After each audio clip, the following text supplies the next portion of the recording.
본 방송에서 제공하는 투자 정보는 투자 판단에 대한 조언입니다. 방송에서 제공하는 주식의 가치, 가격 상승 및 가격 하락에 대해서는 방송사에서 보장하지 않습니다.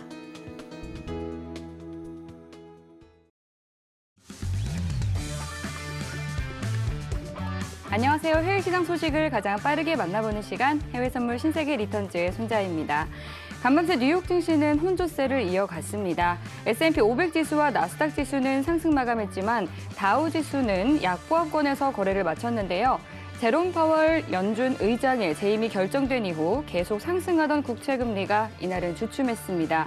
장중에는 1.62%대까지 떨어지기도 했는데요.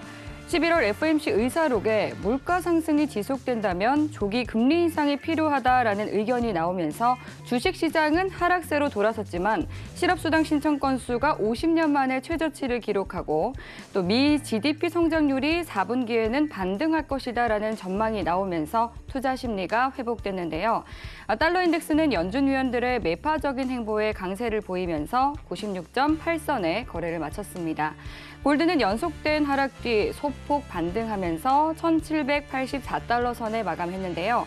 국제유가는 원유 재고 증가와 더불어서 전략 비축유 방출에 앞두고 하락했습니다. WTI는 소폭 내린 배럴당 78.3달러 선에서 거래를 마쳤는데요. 오늘 25일 뉴욕 증시는 추수감사절 연휴로 인해서 휴장합니다. 어제 마침 11월 FOMC 의사록이 공개되고 또 중요한 지표 발표가 많이 나온 만큼 지금부터 1시간 동안 FOMC 의사록 분석과 함께 앞으로의 큰 흐름을 간결하고 또 꼼꼼하게 분석해 보도록 하겠습니다.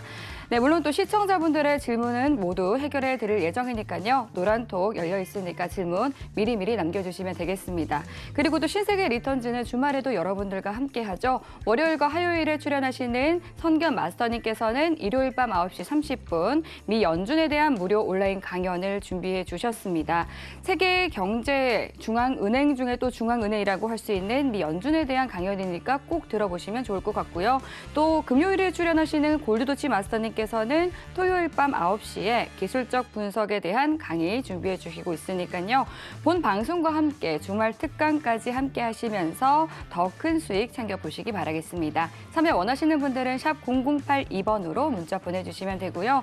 또 이 밖에 해외 선물과 관련한 궁금한 사항들은 샵 0082로 신세계라고 3글자 적어서 문자 보내주시면 참여 가능한 링크 보내드리겠습니다. 하단으로 나가고 있는 QR코드 통해서도 노란톡 들어오실 수 있는데요. 노란톡으로 보내주신 질문 내용들은 방송 중에 마스터님과 함께 실시간으로 해결해 드리는 거 알고 계시죠? 질문 지금부터 빠르게 남겨주시면 되겠습니다. 그럼 본격적으로 해외 선물 신세계 리턴즈 시작해 보도록 하겠습니다. 오늘 함께할 마스터 화면 통해서 확인해 보시죠.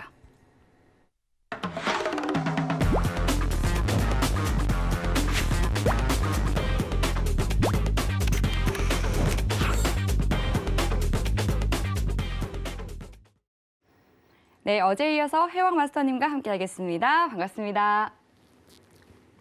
인사 한 말씀 해주시죠. 네, 안녕하세요. 해왕입니다. 여러분들, 어제 이어서 뵙게 됐는데 전일 얘기했다시피 오늘은 FOMC 회의록 점검 한번 나설 거고 어제 어떤 내용이 나왔었고 사실 우리가 알던 내용하고 좀 변화는 있을 수 있겠죠.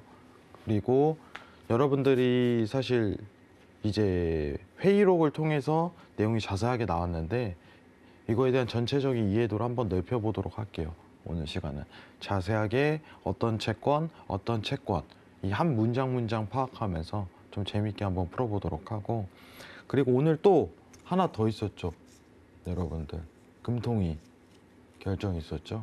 금리 인상 결정이 이어졌는데 지금 시장이 이제 미증시와 화제거리는 미증시와 코스피의 디커플링이죠.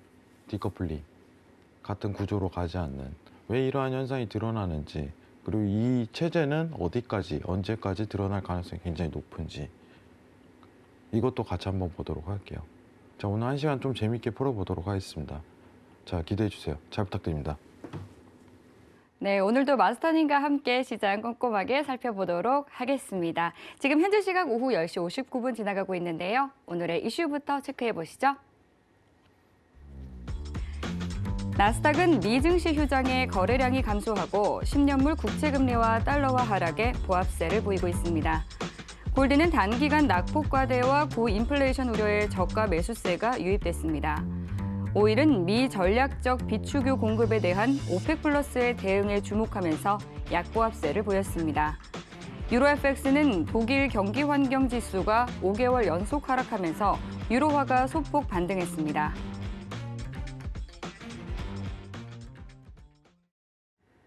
나스닥부터 유로FX까지 오늘의 주요 이슈 체크해봤습니다. 그럼 이번에는 나스닥과 관련한 외신 기사 확인해 보겠습니다.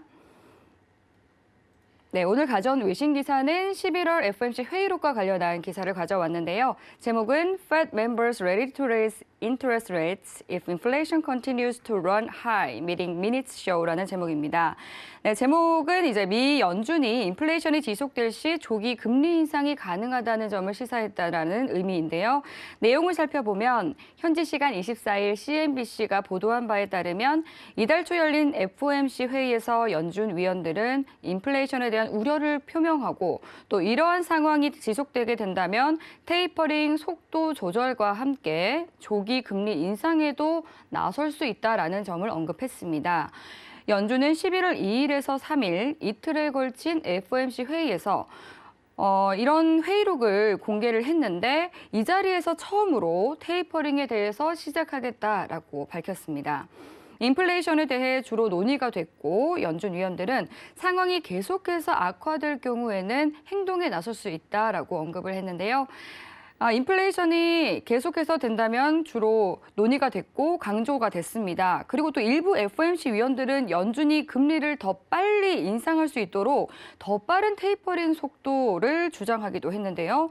대부분의 전문가들은 연준이 2022년에 0.25% 간격으로 기준금리를 3번 인상할 것으로 내다보고 있지만 공식적으로는 내년에 한 번 이상 인상하지 않을 것으로 예상되고 있는 상황입니다.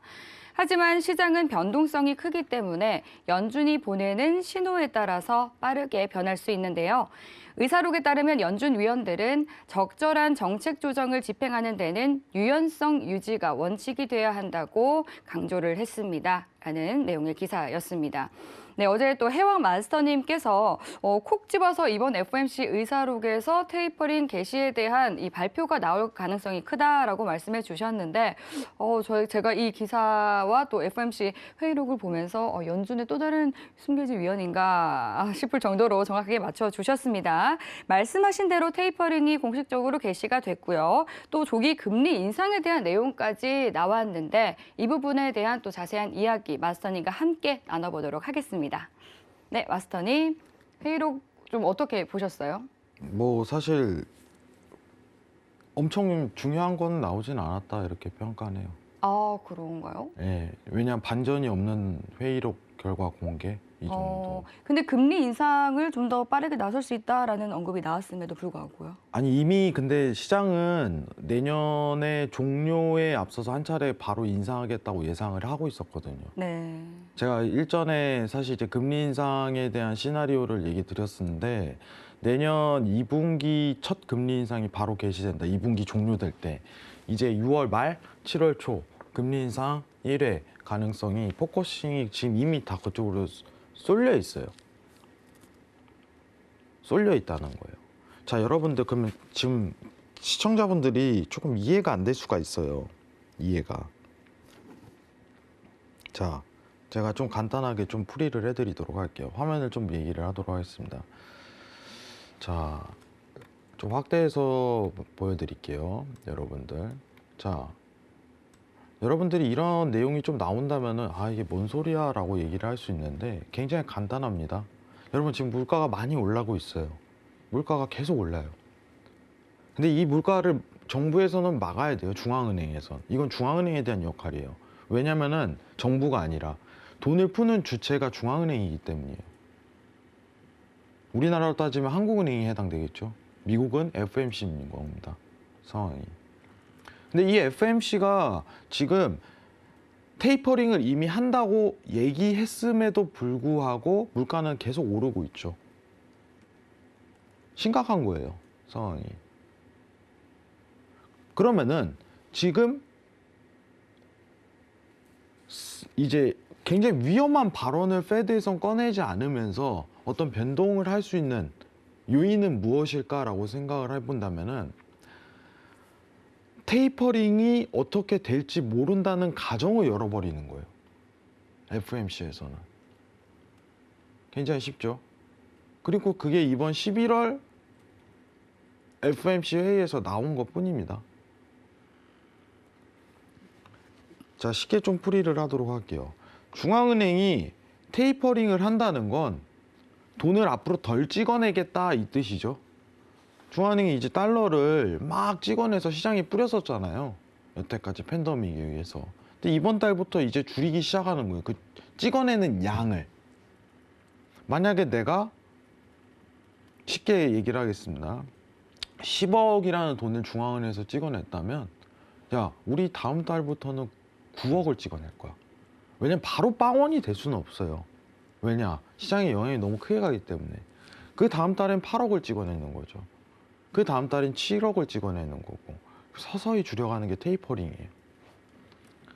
근데 지금까지 물가가 상승이 계속 왔던 건 차트는 변경이 이루어질 수 있죠. 차트는 선반영이니까. 쉽게 이야기하면 달러가 지금까지 강세가 이루어졌던 건 시장에 대한 영향이겠죠. 근데 사실상 물가라는 건 후반영이잖아요.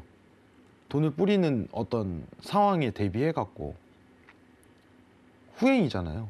그러니까 테이퍼링을 실제로 개시를 하고 진행을 해야지 금리 인상 압력이 낮아질 수가 있는 거예요. 현실적으로.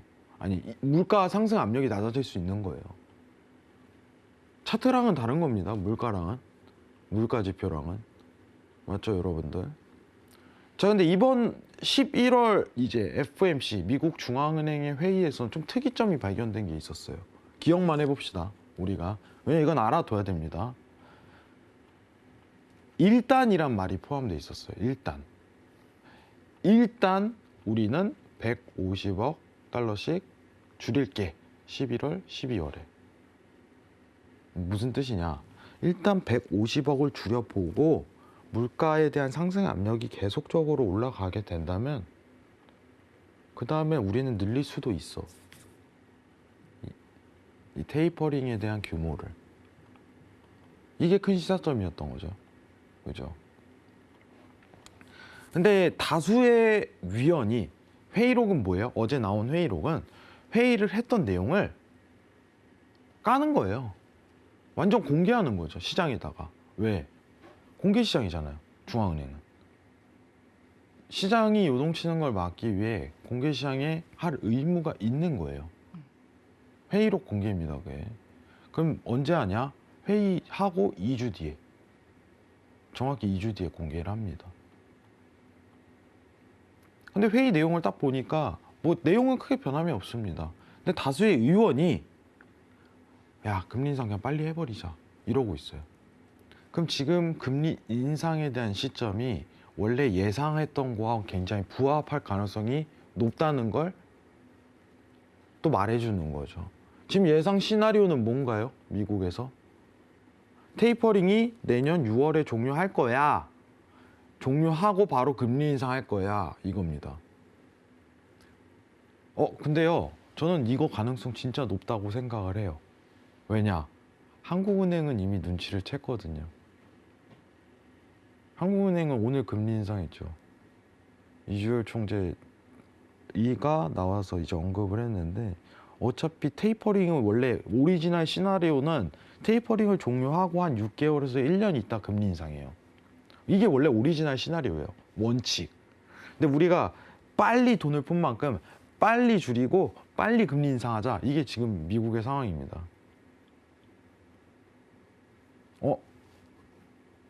한국은행은 이미 알고 있는 거예요.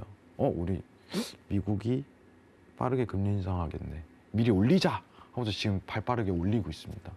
왜냐? 어차피 금리 인상할 거 지금 한국은행 입장에서는 금리 인상을 빨리 시도해버려서 내수시장을 다지자는 주의예요.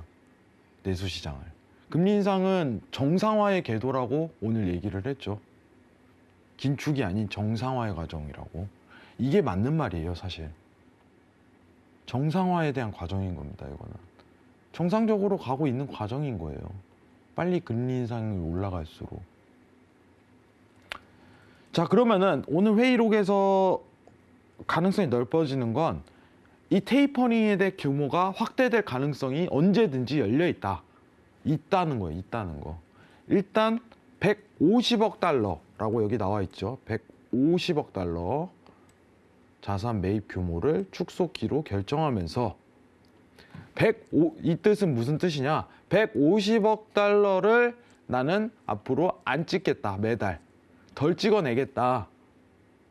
왜냐면 이 찍어내는 돈을 가지고 정부에다가 채권을 사고 있잖아요. 중앙은행에서. 매입을 안 하겠다. 이건 안 찍겠다. 시장에 안 뿌리겠다. 이런 뜻하고 똑같습니다. 자, 근데 이 양이 150억 달러가 늘어날 수 있다. 왜냐? 물가가 너무 올라가면 이거에 대한 어떤 매파적인 이제 위원들에 대한 공격적인 발언이 많이 나왔다. 그럼 금리 인상 빠르게 할 수 있다. 가능성이 힘이 더 실어주고 있는 상황이다. 이것만 체크하시면 됩니다. 아시겠죠? 별거 없어요. 회의로. 이미 다 우리 2주 뒤에 FOMC 회의하고 나눴던 내용들입니다. 큰 변화 틀이 없습니다. 그럼 반전이 없으니 시장에 큰 변화는 없겠죠. 당연히. 이해하시겠죠?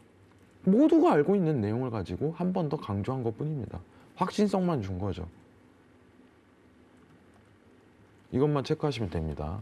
자, 근데 이제 시나리오가 이렇게 되는데 어떻게 보면은 지금 연준에 대한 기본 시나리오는 내년 중반경 이제 아예 채권 매입을 종료한다. 쉽게 얘기하면은 달러를 앞으로 덜 찍어내겠다. 안 찍겠다. 이렇게 가는 거죠. 근데 오히려 더 빠른 테이퍼링 종료가 이루어질 수 있다는 가능성만 열리고 있다. 이겁니다. 이것만 체크하시면 돼요. 자, 근데 여기 보시면은 그래프가 어렵지 않아요. 국채 있고 MBS 채권이 있죠. 여기 보이시면 간단해요, 여러분들. 국채는 뭐예요? 나라에서 발행하는 채권. 나라에서. 왜냐면 회원님, 중앙은행이 채권을 사는데 나라에서 발행하는 채권을 살 수가 있나요? 가능합니다. 독립기관이라고 표현을 하잖아요. 미국 페드는 미국 정부와 별개에 대한 기관이에요. 그러면은 미국 정부가 돈이 긴급하게 필요하면 자기가 이제 채무 증서를 주고 중앙은행한테 돈을 빌려오는 거랑 똑같은 효과예요. 그걸로 이제 재정 정책을 펼친 거죠. 그걸 국채를 매입한다라고 표현하는 겁니다. 근데 이 MBS는 뭐냐? 예. 쉽게 얘기하면은 우리나라 용어로 하면 근저당권. 우리 시청자분들 다 근저당권 아시죠? 저당 설정하잖아요, 다. 그죠? 집 살 때 이렇게 대출 받을 때. 근데 그 저당을 이제 모기지화 시켜가지고 몇십 개씩, 몇백 개씩 막 해갖고 몇천 개씩 등급별로 나눠가지고 이거를 분류해 놓은 거를 모기지라고 해요. 근데 그걸 MBS라고 합니다. 아시겠죠? 간단한 거예요. 그냥 근저당권 뭉탱이로 쌓아놓은 거. 근데 이걸 왜 사요? 부동산 시장 무너지는 거 막으려고. 아시겠죠? 리먼 때부터 문제 생기면 항상 미국은 MBS가 포함되어 있었다. 이겁니다. 부동산도 굉장히 중요한 시장이기 때문에. 아시겠죠? 이것만 체크하시면 될 것 같습니다. 자, 그리고 바로 어떻게 얘기를 하전 오늘 회의록에 나왔는데 바로 그것도 갈게요, 여러분들. 한국은행 얘기 좀 하도록 하겠습니다. 네. 자, 화면 좀 내리도록 하겠습니다. 네, 오늘 20개월 만에 또 제로금리 시대가 막을 내렸죠. 자, 근데 이제 제일 무서운 거는 시청자분들이 걱정하는 건 그거죠. 증시에 대한 상황은 안정적인가. 제가 사실 이 부분에 있어서 코스피가 좋지가 않다라고서 얘기를 드렸었는데 네. 자, 일단은 기준금리 인상을 했는데 중요한 거는 앞으로의 전망이겠죠. 한국은행은 계속 이런 속도로 금리 인상을 진행할 것인가 라는 해답에 있어서는 대다수가 예스라고 표현을 해요. 예스. 지금 25bp 인상을 하면서 11월에서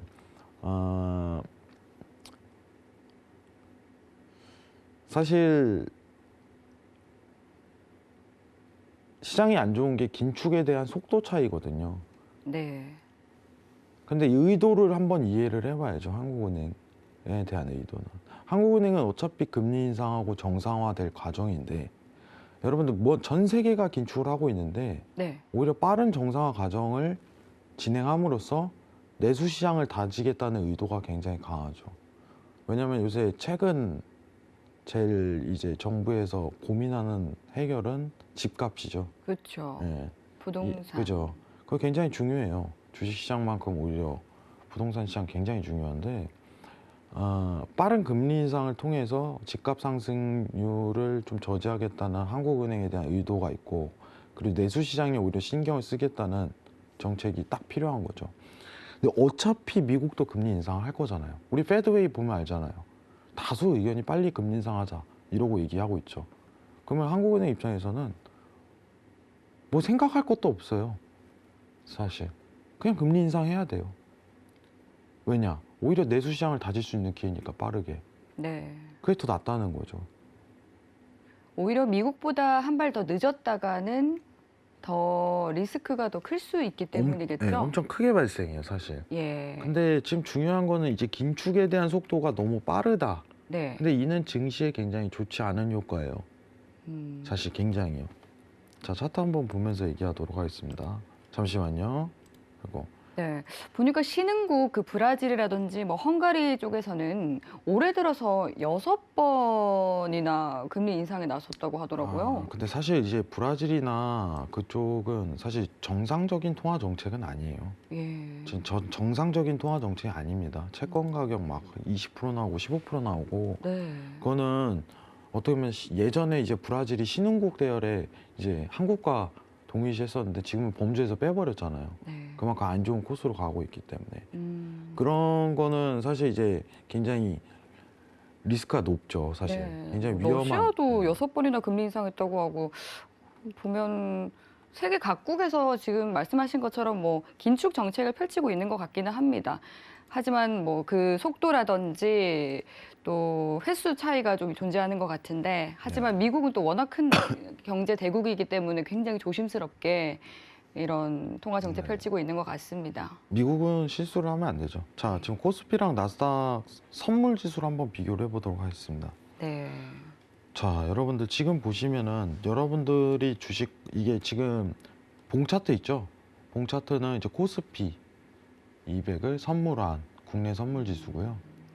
지금 주황색으로 보이는 건 나스닥이에요. 여러분, 나스닥 얼마 전에 신고점 갱신했죠. 네. 그렇죠. 앞으로 계속 갱신할 가능성이 굉장히 높은데 추가적으로 격차가 벌어지고 있네요. 네, 금리 인상에 대해서 결정을 한 첫 7월부터 네. 굉장히 빠르게 디커플링이 이제 개시가 되기 시작을 했어요. 시청자분들이 우려하는 거예요. 또 떨어져요. 이거잖아요. 근데 이 의미를 알아야지 앞으로 코스피 방향성이 이해가 가겠죠. 네. 이 의미를 알아야지. 자, 지금 이 디커플링이 발생했던 이유는 코스피가 금리 인상을 하고 나서 발빠르게 어떤 긴축에 대한 차이가 드러나기 때문이다라고 생각하시는 게 편합니다. 지금 이거에 대한 커플링을 재차 이루려면 미국이 빨리 금리 인상 궤도로 그냥 들어가는 게 편해요. 근데 한국은행 입장은 내년 1월에도 금리 인상 할 거야. 완강하죠. 거의 태도가 완강합니다. 모두 다수의 의견이 그렇게 보고 있고 저 또한 금리 인상할 가능성이 굉장히 높겠다라고 판단. 그러면 이 랠리는요 유지될 수밖에 없어요. 디커플링은 시장 모멘텀이 안 좋다는 거죠. 한마디로 안 좋다, 안 좋다. 좋은 현상이 아니에요.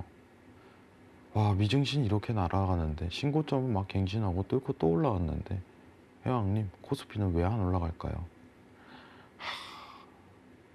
근데 제가 신세계에서 몇 번 얘기 드렸던 부분은 뭐 좋은 얘기는 아니에요. 저 이제 시장에 대해서 항상 긍정적인 평가를 할 수가 없어요. 그게 어떻게 보면 시청자분들의 알 권리라고 생각을 해요. 저는 그렇게 얘기를 했어요. 3,400선이 당분간 몇 년 동안 깨지기 힘들 거라고. 앞으로 박스콘이 나올 가능성이 높아요. 더 하방에 대한 조정 모멘텀을 겪고 나서 현실적인 대안이에요. 현실적인 대안. 맞잖아요. 시장이 앞으로도 안 좋게 이루어질 가능성이 올해 하반기 그리고 내년 상반기까지는 열려 있습니다. 내년 상반기까지는. 미증시가 날아가더라도 미증시가 날아. 근데 미증시가 떨어진다? 그럼 더 한 번 더 세기를 박아버리는 거죠. 좋은 건 반영 안 되는데 나쁜 건 다 반영해요. 지금 상황 그림이 안 이쁘다 이거예요. 왜 그러냐? 두 긴축에 대한 속도가 너무 차이가 나기 때문에. 아시겠죠? 이 부분만 해석하시면 됩니다. 그럼 이 모멘텀 있죠? 지금 박스 네모친 디커플링에 대한 모멘텀은 올해 말 그 이후까지 당분간은 이어질 가능성이 높다. 솔직한 발언입니다. 여러분들 아시겠죠? 국내 선물을 하시는 분들은 수익을 거두신 분들이 다수 있으실 거예요. 왜냐하면 방향성을 매도로 보시니까. 그렇죠? 근데 사실 주식이라는 거는 이제 올라야지 어떻게 보면은 수익을 거둘 수 있는 상품에 대한 모멘텀이기 때문에. 오히려 다른 걸로 세상 얘기를 한다면 뭐 이 인버스 트레이딩 많이 들어보셨을 거예요. 시청자분들도. 오히려 떨어질 때 차트가 올라가는 바뀌어진 상품이죠. 인버스, ETF 이런 상품에 대한 구조도 한번 보시는 게 나쁘지 않다고 생각이 듭니다. 자, 오늘 FOMC 회의록 정리만 한번 하도록 할게요. FOMC 1번 FOMC 회의록 예상한 것처럼 나왔다.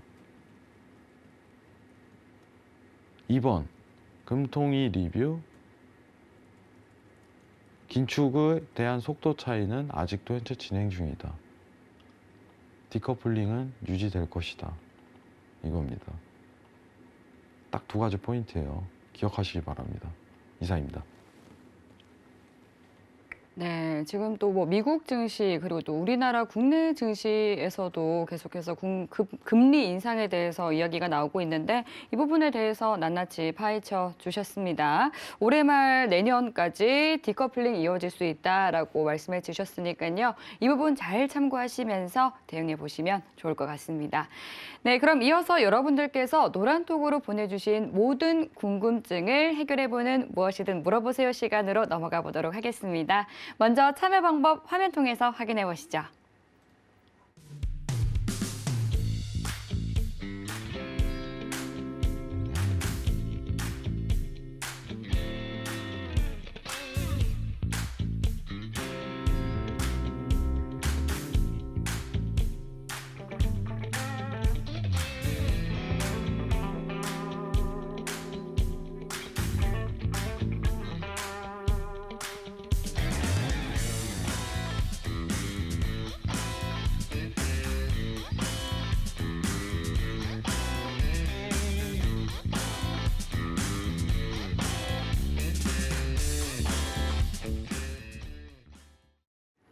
네, 최근 시장에서 굉장히 중요한 이야기거리들이 많이 쏟아지고 있는 만큼 질문 많이 보내주셨는데요. 빠르게 만나보도록 할게요. 첫 번째 질문은 스탕리치님께서 보내주신 질문이고요. 오늘 금통위에서 기준금리 인상에 따라 주식시장이 조정을 받은 것 같은데 향후 조정의 깊이나 기간은 어떻게 생각하시는지요? 하고 질문 보내주셨네요. 그러면은 지금 봐야 될 게 뭐냐면은 네. 상대적인 걸 좀 봐야 될 것 같아요. 미국이랑. 미국이 금리 인상에 대한 궤도가 오를 때 어떻게 보면 이 디커플링은 풀릴 가능성이 높다. 이렇게 네. 좀 평가는 하고 있는데 깊이는 사실 제가 몇 번 얘기했지만은 열려 있는 구간은 2,600까지도 열려 있어요. 모멘트 2,600.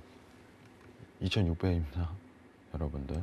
왜 그러냐면은 지금 코스피 차트만 좀 보고서 얘기를 드릴게요. 네. 여러분들.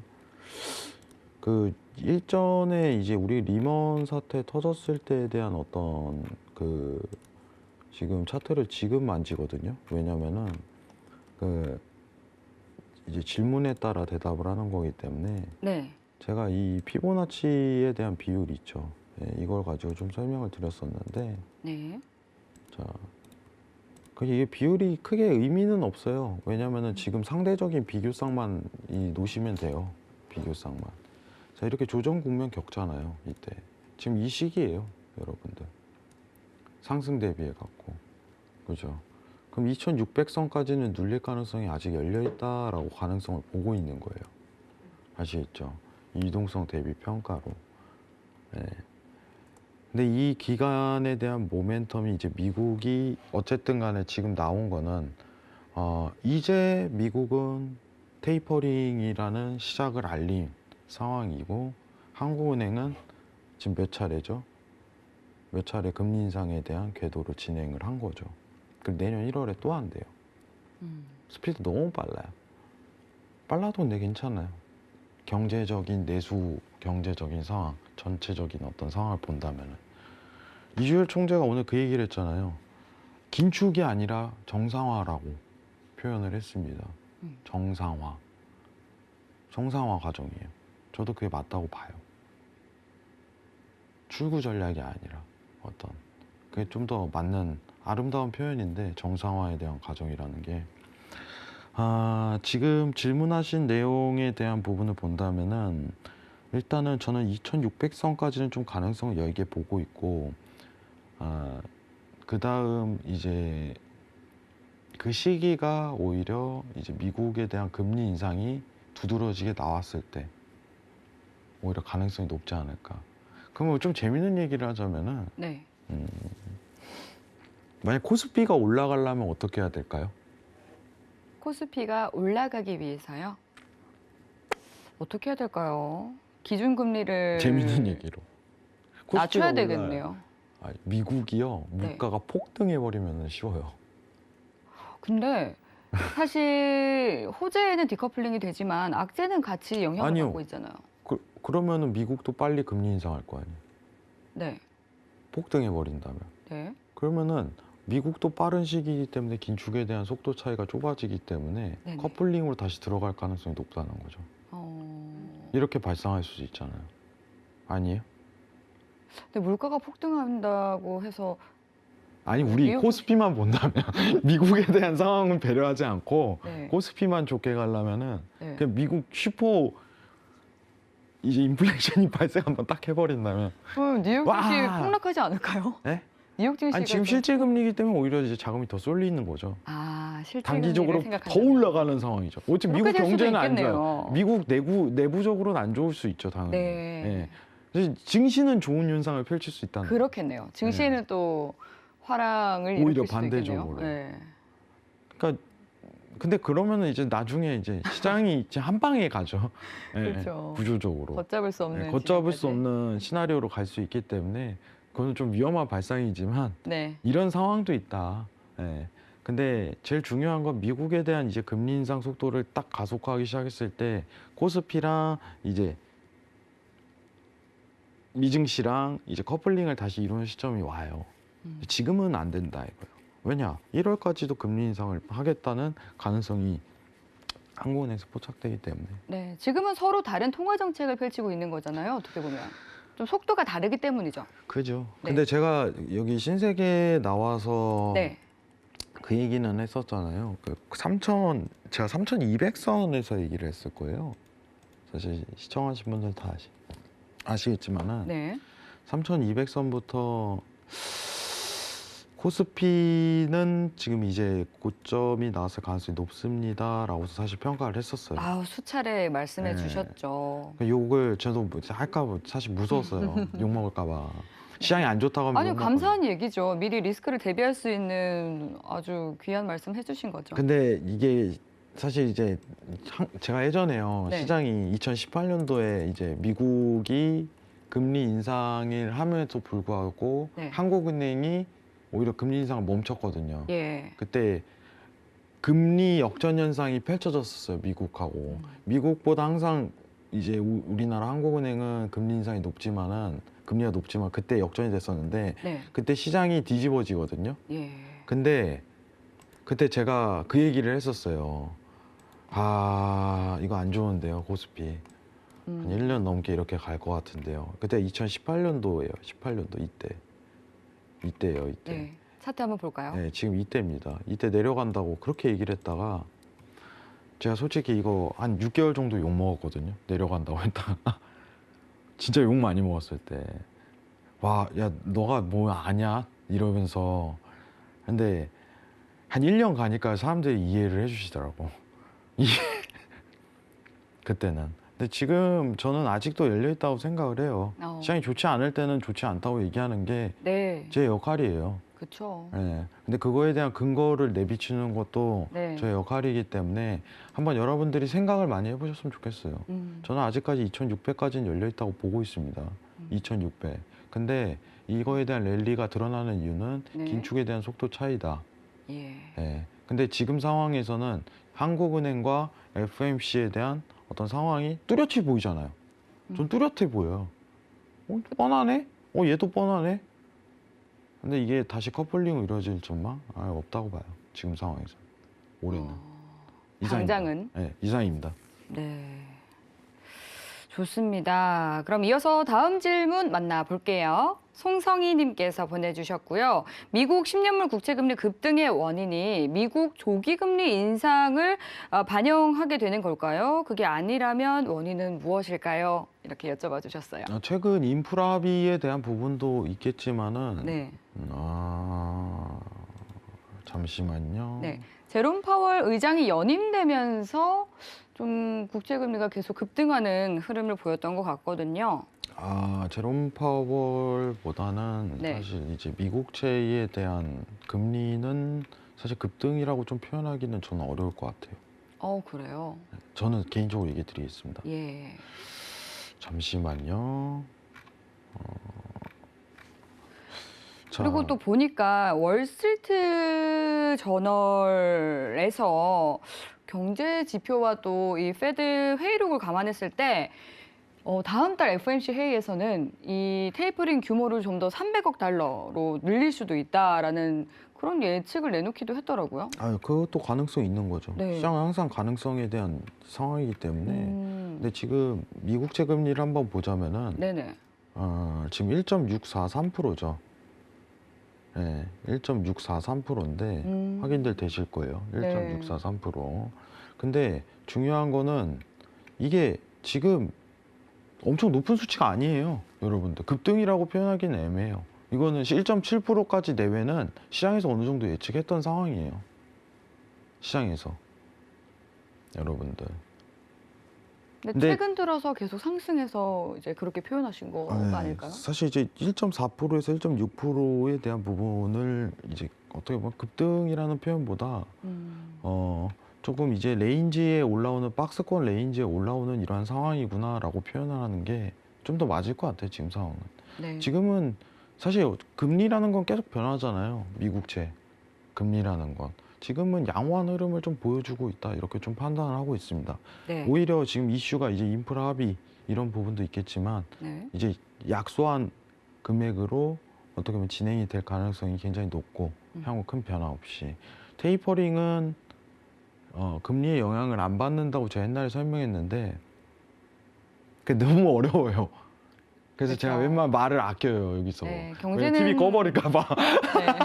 경제는 원래 알면 알수록 네, 더 제가 어렵습니다. 웬만하면 생각을 해요. 제가 이걸 좀 쉽게 설명할 방법이 없을까라고. 왜냐면은 이제 페드의 테이퍼링이 미국 국채 금리에 영향을 받지 않는 이유라는 걸 이제 풀어야 되는데 예.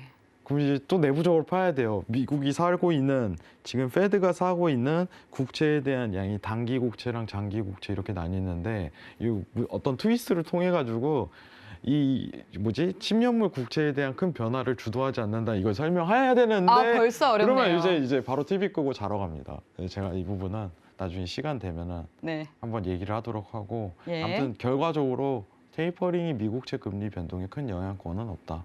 10년물 국채에. 그리고 지금 나오는 최근 다시 재상승을 좀 들어갔던 건 인프라 합의에 대한 기대감이었지만 추가적인 급등에 대한 요인은 지금까지는 발견되지 않는다. 이거예요.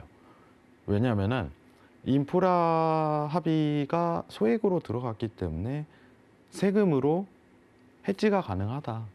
이렇게 표현하는 거죠. 굳이 국채 발행을 하지 않더라도 어떻게 보면은 진행이 가능한 부분에 대한 인프라 합의 수준이기 때문에 국채에 대한 영향이 크게 미칠 가능성이 적다 이렇게 보고 있습니다. 근데 보니까 네. 수많은 언론에서 지금 어떻게 해석을 하고 있냐면 국채 금리가 계속 급등했던 이 요인으로 이제 제롬 파월 연준 의장이 연임을 하면서 이제는 이 파월 의장이 인플레이션 잡기에 적극적으로 나설 것이다. 이 부분에 따라서 국채 금리가 급등하는 것이다라고 많이들 풀이를 하더라고요. 사실 이번에 파월 얘기 나오면서 나온 게 뭐냐면은 네. 사실 파월이 비둘기라는 기준이요. 네. 시장에서 정하는 어떤 상반된 그 안에서 있는 모멘텀이지 네. 파월이 지금 비둘기를 내세울 수가 없어요. 그렇죠. 그래서 이제는 매파로 네. 바뀔 것이다라는 것 때문에 국채 금리 급등했다고. 저는 소리를 그건 하던데요. 아니라고. 급등도 안 왔을 뿐더러 사실 그거는 좀 어거지 짜맞추기라고 좀 생각을 합니다. 아니 누구나 이제 왜냐면은 테이퍼링 하는 거 알고 있고 네. 물가 오르면 당연히 빠르게 좀 시도하는 거 알고 있는데 그렇죠. 너무 당연한 건데 파월이 됐다고 이거 언론에서 끼워 맞추는 거는 좀 사실 몰상식한 글이죠. 이해를 못 하는 거예요. 페드에 대해서. 네. 페드가 됐다고 크게 변한 건 없습니다. 다만 제가 그래갖고 신경 쓰지 말라고 했던 게 매파랑 비둘기파라는 거는 시장에 근거해갖고 어떤 이제 페드 위원이 열댓 명 있을 거 아니에요. 네. 그 중에 그냥 단순히 분류해 놓은 것 뿐이에요. 그냥 얘는 좀 이제 들이대는 스타일이고 얘는 이제 들이대지 않는 스타일이야. 이런 거예요. 근데 시장이 이렇게 지금 빨리 물가 오르고 있는데 들이대고 안 들이고 이게 뭐가 중요해요? 그냥 다 들이대야지. 그렇죠. 안 상황에 그래요? 따라 변할 수 있는 거죠. 다 잘리게 생겼는데 이거 못하면은 예. 안 그래요? 그런 거 없어요. 단합해야 돼요.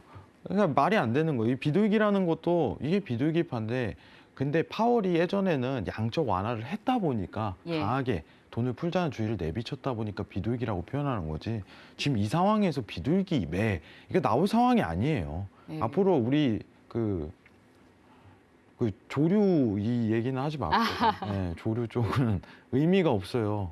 의미가 없는 해석이에요. 비둘기냐 매냐 비둘기적 발언을 했다 매적인 발언 이건 의미 없는 해석이에요. 아시겠죠? 지금 그냥 이제 왜냐면 금리 인상 빨리 해버려야지. 의미가 없어요. 하지 맙시다. 비둘기. 이상입니다. 네, 이제부터 저희 신세계에서는 조류적 얘기는 당분간 삼가는 것으로 하겠습니다.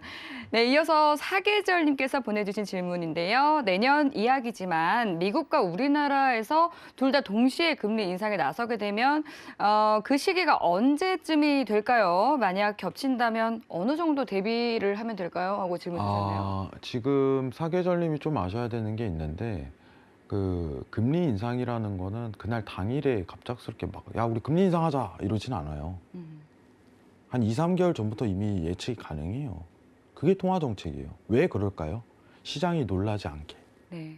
지금 여러분들 오늘 금통위 이제 관련해서 얘기하는데 1월의 가능성 높습니다. 이 얘기하고 있잖아요. 그렇죠. 그러면 이미 시장은 다 알고 있는 거예요. 시장이 놀라지 않게끔 미리 다져 놓는 거예요. 이주열 총재는. 미리 이제 재료만 던지는 거죠. 하겠네. 그죠? 자, 내년 6월에 이제 미국이 금리 인상을 빠르게 진행한다면, 그죠? 진행한다면은 금리 인상에 대한 시기는 겹칠 수 있겠죠. 근데 금리 인상을 한다는 게 중요한 게 아니라 이 금리 인상에 대한 긴축에 대한 속도가 중요한 거예요. 속도가. 금리 인상을 한 건 뻔하죠. 이 속도가 중요한 거예요. 둘 다 이제 금리 인상으로 들어가는 시기가 있을 거예요. 자, 적정 금리가 몇 프로예요? 정상화에? 항상 기준치는 좀 잡아봅시다. 2%에서 2.5%가 적정금리예요. 기준금리가. 1.5에서 2.5 사이. 이때가 적정금리에 대한 궤도로 들어가는 시즌입니다. 정상화. 아시겠죠? 그것만 기억하시면 돼요. 내년 6월부터 이제 같은 방향성에 대한 모멘텀을 확실히 잘 잡을 것이다. 이렇게 기준치만 좀 잡고 계시면 될 것 같아요. 지금은. 향후 뭐 물가가 엄청나게 오르고 폭등하고 이런 수준에 이른다면은 네. 달라지겠죠. 당연히. 그렇죠. 예. 항상 시장은 변하니까. 하지만 지금 나오는 시장에 대한 가능성은 내년 6월. 이렇게만 좀 예. 측정하시면 좋을 것 같습니다. 네.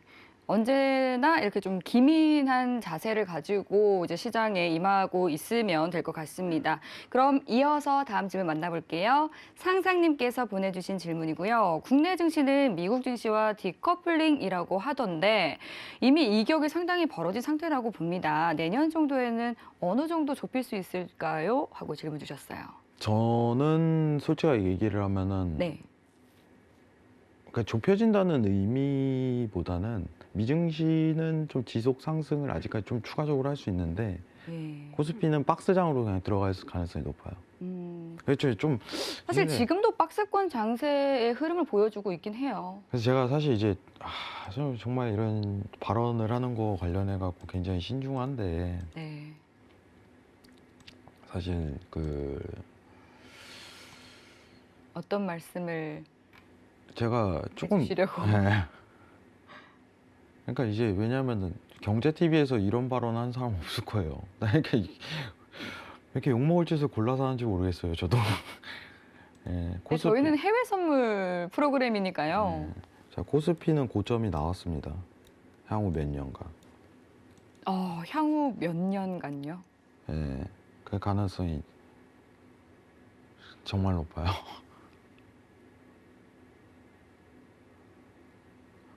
리액션 좀. 마음속에 천둥 번개가 잠깐. 근데 왜 그래요? 그러냐면은 네네. 원래 이제 금리 인상 시즌 돌입하면은 미증시 올라가더라도 코스피는 제한점에 걸려요. 근데 뭐 시간이 지나면 뭐 이제 알겠죠. 네. 근데 그래서 지금 나오는 얘기가 뭐냐면 이런 얘기를 하잖아요. 가치주보단 성장주다. 예. 그게 무슨 뜻이에요? 가치주보다 성장주다. 예, 성장성이 더 높은 그죠. 주식이라는 말이겠죠. 뭐 다른 말로 하면 코스피보단 코스닥이다 이런 말이죠. 예. 코스피보다는 코스닥. 어떤 네. 시장에 대한 근거로 이제 성장성이 높은 종목을 하면은 수익성은 날 수 있어요. 네. 지금 상황에서도 올라갈 종목은 다 올라가요. 네. 근데 대부분이 어떤 우량주는 아니에요. 성장주 네, 위주로 최근에도 다 보면 성장주 위주로 다 모멘텀이 돌렸잖아요. 네네. 상황이 안 그래요? 성장주 위주란 말이죠. 거기서 이제 시장에 대한 돌파구를 찾는 게 해답이 될 수는 있겠죠. 아시겠죠? 시장에 대한 대답이. 근데 좀 공격적인 발언이에요. 제 시장에 대한 견해는 지극히 주관적이라는 말로 표현을 하도록 하겠습니다. 지극히 주관적인. 그러니까 지극히 주관적인입니다. 코스피는 고점을 갱신하기가 힘듭니다. 이상입니다. 네. 네, 방금 말씀해 주신 것처럼 주관적인 의견이기 때문에 참고하시면 좋을 것 같고요. 네, 이어서 이제 저희가 다음 질문 만나보려고 했는데 벌써 마칠 시간이 다 됐네요. 마치기 앞서서 마스터님 한 말씀 더 좀 챙겨주시면 좋을 것 같습니다. 질문을 보다가 네. 제가 오늘 좀 한 번 더 위험한 발언을 하긴 했는데 네네. 이제 제가 생각한 시장에 대한 견해를 보러 오신 분들이 많으시기 때문에 맞습니다. 네, 말해야 될 것 같고 네, 시장이 언제나 항상- 명료하게 봐주시니까요. 시장이 항상 좋을 수는 없잖아요. 그럼요. 예, 여러분들 주식 오래 하신 분들일수록 더 뼈저리게 느끼실 거예요. 좋을 수는 없어요. 그러면 돌파구를 찾아야죠. 돌파구를. 여러분들이. 그죠? 자, 주식을 하시는 분들이라는 분은 우량주 위주에 대한 어떤 이제 컨택은 자제해야 된다는 게 코스피에 대한 어떤 근거하가 너무 안 좋다는 부분. 그럼 이제 성장주 위주에 대한 모멘텀을 굉장히 집중적으로 분석을 하는 시간을 가지면 좋을 것 같다. 이런 해답도 나오잖아요. 해답도. 항상 시장은요, 제가 오늘 FOMC에 대한 어떤 내년 6월 금리 인상 가능성 이 부분을 얘기를 하고 내년 이제 한국은행이 1월 금리 인상 가능성을 얘기하고 이 전제하에 코스피 시장의 디커플링이 좀 더 중장기적으로 좀 들어갈 수 있다라고 얘기를 하는데 그리고 이제 내년에 갑작스럽게 물가가 오른다든가 더 추가적으로 하면은 시장이 또 바뀌어버리는 거예요. 무슨 뜻이냐? 녹아듭시다. 지금 현재 상황에서 어떤 변화를 이루어질지에 대한 빠른 대처를 위해서. 아시겠죠? 좋은 시간 되었으면 합니다, 여러분들. 이상입니다. 네, 어디에서도 들을 수 없는 날카로운 분석에 대한 말씀 여러분께 챙겨드렸습니다.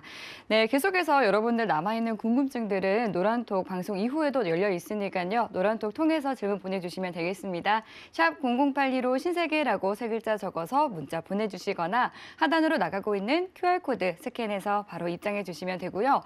그리고 또 신세계 리턴즈 두 분의 마스터님께서 주말에도 여러분들을 위한 귀한 시간 마련해 주셨죠. 월요일과 화요일 출연하시는 성견 마스터님께서는 일요일 밤 9시 30분에 미 연준에 대한 강의 준비해 주시고 있고요. 또 금요일에 출연하시는 골드도치 마스터님께서는 토요일 밤 9시에 기술적 분석에 대한 강의 준비하고 계십니다. 참여 원하시는 분들은 샵 0082번으로 문자 보내주시면 되겠습니다.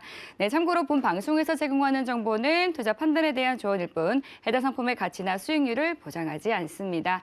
네, 시청해주신 여러분 고맙습니다.